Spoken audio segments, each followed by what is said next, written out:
திருப்பரங்குன்றம் தீபத்தூணில் தீபம் ஏற்றுவது தொடர்பான விவகாரத்தில் மிக முக்கிய உத்தரவை நீதிபதி GR சுவாமிநாதன் பிறப்பித்திருக்கிறார். தீபத்தூணில் தீபம் ஏற்றலாம் என்ற உத்தரவை மீண்டும் அவர் உறுதி செய்திருக்கிறார். நேற்றே இந்த உத்தரவு என்பது பிறப்பிக்கப்பட்டது.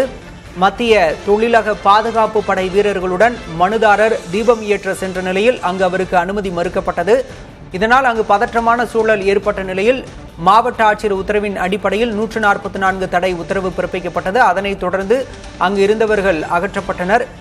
இதனையடுத்து நீதிமன்ற அவமதிப்பு வழக்கு இன்று விசாரணைக்கு வந்த நிலையில் இது தொடர்பாக காணொலியில் ஆஜராகி விளக்கம் அளிக்குமாறு மதுரை மாவட்ட ஆட்சியர், மாநகர காவல் ஆணையர், திருப்பரங்குன்றம் கோயில் செயல் அலுவலர் ஆகியோர் ஆஜராகி விளக்கம் அளிக்குமாறு உத்தரவு பிறப்பிக்கப்பட்டது.